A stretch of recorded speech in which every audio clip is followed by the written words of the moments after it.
Braun right now, the senator from the beautiful state of Indiana, running for governor right now. Always good to see you, Senator. What do you make of this plan? Good to be on. How do you think it would be received in your state? Tell workers we're going to make a 32-hour work week the standard.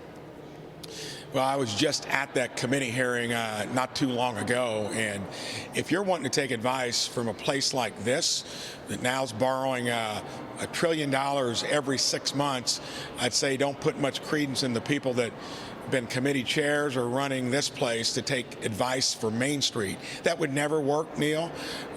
Productivity would go down. I did make the point at that hearing, though, if unions, and I believe in their bargaining power, want to take on large companies where there's a lot of wealth housed, you might try it there. Just don't ever do this in the form of a mandate. They can bargain for that. Good luck. This place is getting less productive over time. Our economy has now got more government jobs than we've ever had, where they don't even come into the buildings to work. I'd be real careful with that, but no mandates, and especially don't hit small businesses with this nonsense. Two questions I have for you as well, sir, on Chuck Schumer. One is whether he should take up this measure that passed overwhelmingly to slap down TikTok and have ByteDance, the Chinese corporate owner, divest TikTok, but he's not, hinted that he's going to take it up. What do you and your colleagues think? Well, I think that he is then probably listening to the most progressive side of the Senate and his party in general. That was an overwhelming percentage over in the House, right, and that's about as bipartisan as you're going to see.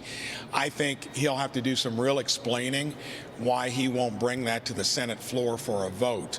I think it then will flush out maybe some of the reasons that they think politically that it shouldn't be done. I can't see a good reason not to bring it to the floor. I'm torn between First Amendment civil liberties and national security on the other side. But when China forces all of their companies to interface with their intelligence agencies, I would not trust that a non-handshake business partner would do other than something nefarious if it continues as is.